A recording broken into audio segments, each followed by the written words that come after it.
ทักทายสบายดีนะยินดีต้อนรับเข้าสู่ซองบาวซีคือเก่านะตอนนี้บาวซีกับอยู่ป่าเป็นทริปร้อยนะกิจกรรมที่บาวซีจะพาให้ทุกคนเลยครับได้ชมก็คือบาวซีจะเข้าไปสร้างกระต๊อบในแคมป์ห้วยนะพอบาวซีต้องย่างเข้าไปห้วยนะแล้วก็เอาไม้พุ่งนะเห็ดที่พักเนาะแต่ว่าทุกคนเนาะมารุ่นน้ำกันมาบาวซีอาศัยในป่า1 วันเนาะบาวซีจะเห็ดยังแน่แต่ทุกคนมารุ่นน้ำกันเลยไปกันเลยคือบาวซีต้องย่างเข้าไปสังเกตเนาะมองที่บาวซีจะตัดแล้วก็สร้างที่พัก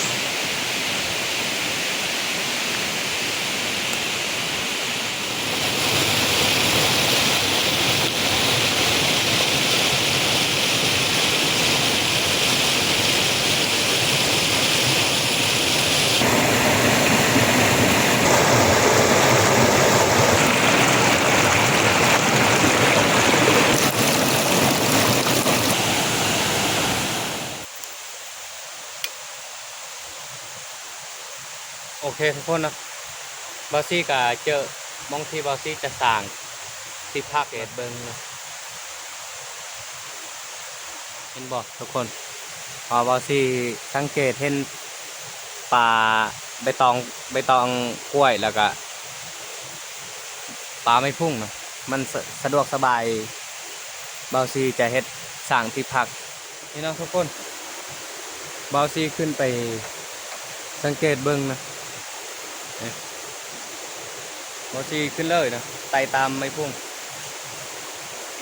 แต่นี่พื้นถือว่าสูงเติบนะประมาณอยู่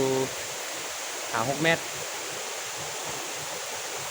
ปล่อยไต่นะยันไม่พุ่งมันหัก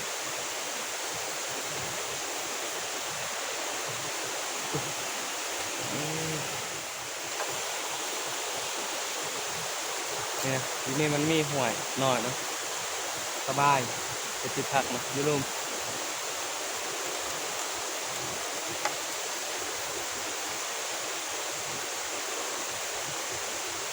โอ้โหมีขำนะครับสบายเวลาหน้าฝนเขามาหลบได้นะดูดิคือว่าสำหรับ1 หา 2 คนมันหลบได้บาวซีจะลงสังเกตพื้นที่นะที่บาวซีจะสร้างที่พักสำหรับบาวซีนะนี่แหละพื้นที่ที่บาวซีจะมาเซตที่พักนะบาวซีจะมาเทียบพื้นที่นะอนามัยพื้นที่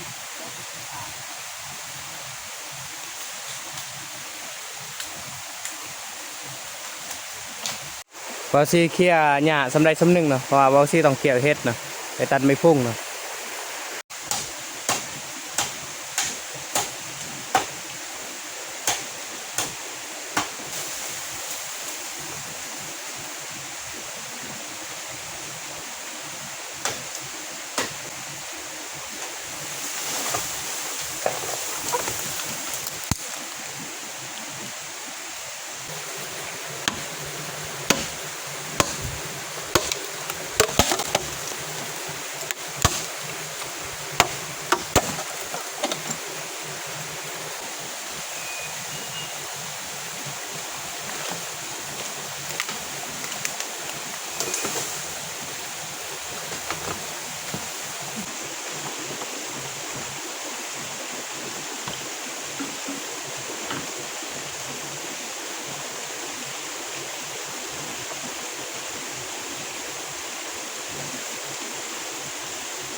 คือเบาซี่ผ่าเป็นที่เรียบร้อยนะเบาซี่ก็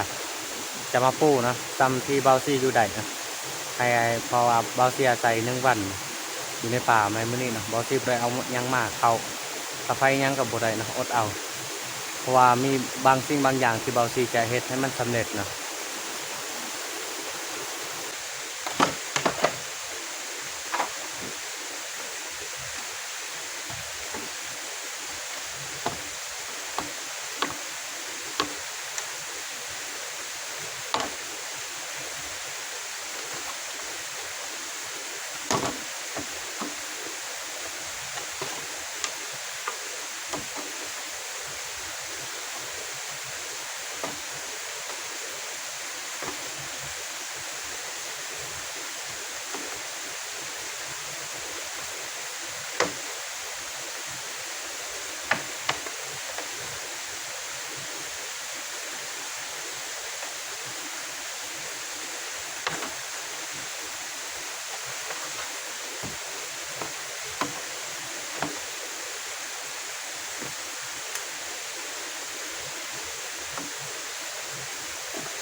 เรียบร้อยนะ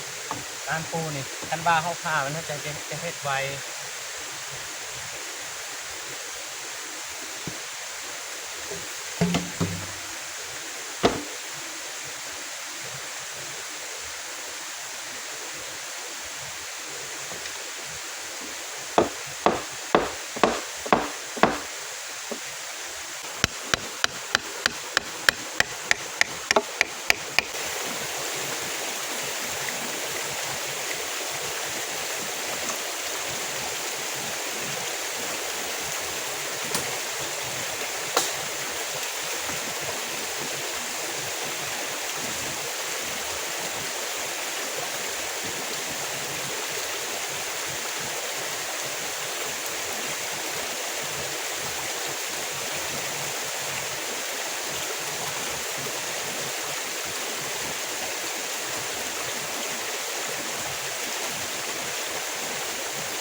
โอเคนะสำหรับโครงสร้างหรือว่าห้างก็เรียบร้อยนะแต่ว่าบอสซี่จะไปตัด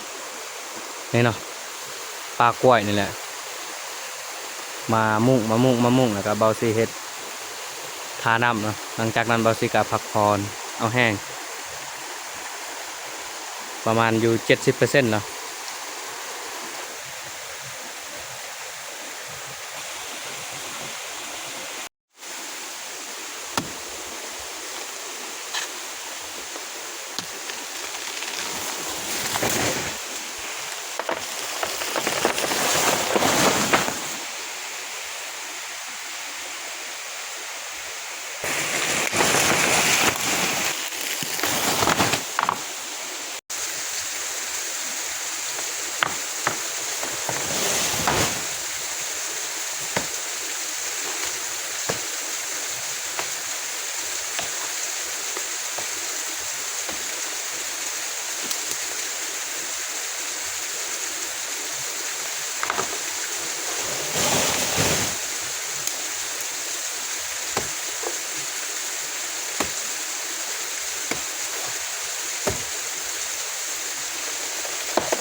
นี่บอสซี่ตัดก็หลายต้นนะคือ4พ่ออยู่แต่บอสซี่จะตัดแล้วก็ไปมุกเลย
ถือว่ากระดับเบาซี่สร้างก็สำเร็จเป็นที่เรียบร้อยเนาะ 100% เลยเนาะนี่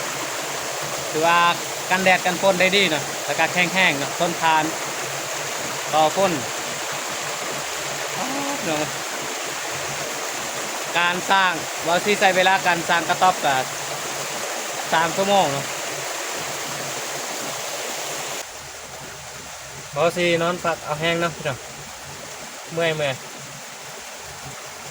คือตอนนี้เวลากะ10 โมงแล้วนะ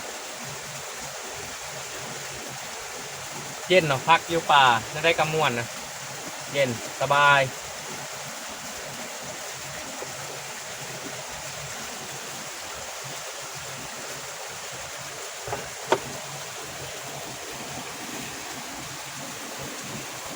สำหรับการใส่ชีวิตคนเดียวอยู่ในป่านะเอ้ย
โอเคนะทุกคน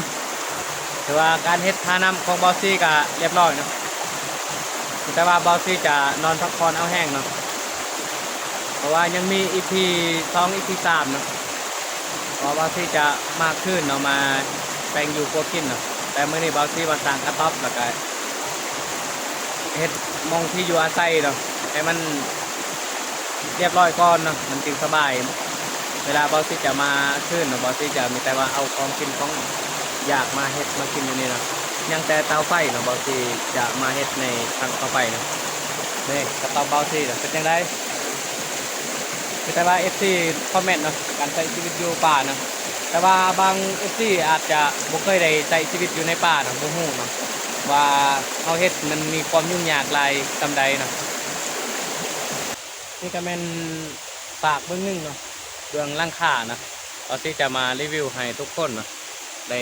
ทำได้ส้มน้ำไปน้ำกันเนาะแล้วก็ได้ฟังเสียงธรรมศาสตร์ไปน้ำกันเนาะกับเบาซี่ในมื้อนี้เนาะถือว่าเย็นสบายเนาะเวลาเฮ็ดอันเมื่อยเนาะแต่ว่าบัดสำเร็จเรียบร้อยเนาะมันจะมีความสุขแล้วก็มีความรู้สึกว่าตัวเองอยู่ในภาคพื้นนี้เนาะมีความสบายใจเนาะแล้วก็สดชื่นเนาะได้ชมทิวทัศน์ธรรมศาสตร์ อยู่บ้านเฮานะ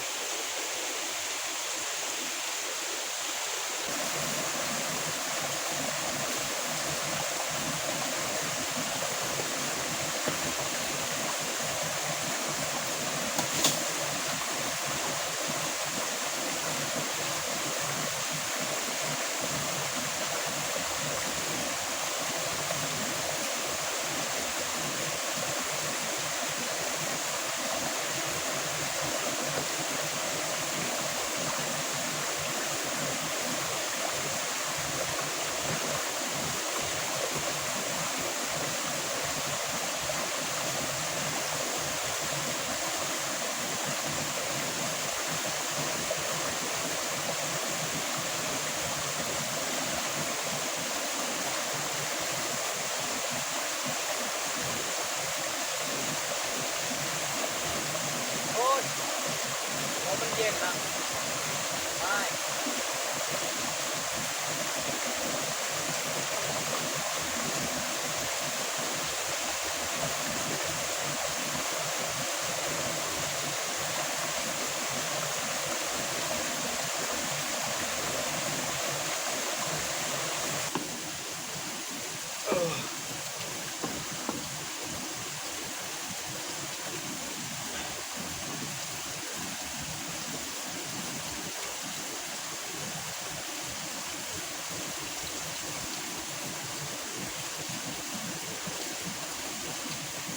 เย็นเย็นเนาะพี่น้องถ้าผู้ใดที่เคยออกใช้ชีวิตอยู่ในป่าอาจจะหู้นะเพราะมันสดชื่นนะอากาศเย็น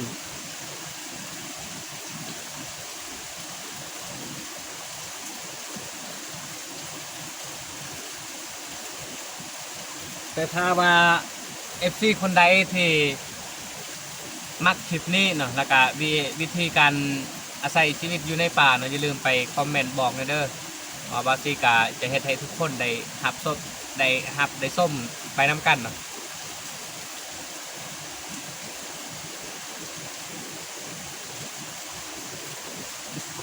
ถือว่าแห้งๆเนาะพี่น้อง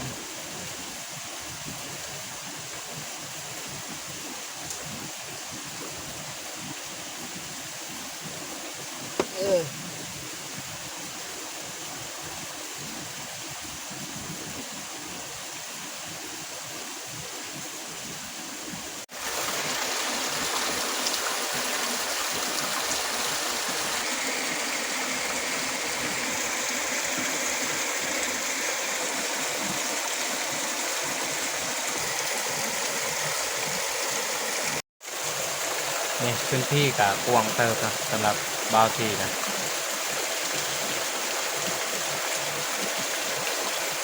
บาวทีกับที่เตรียมออกเดินทางเนาะ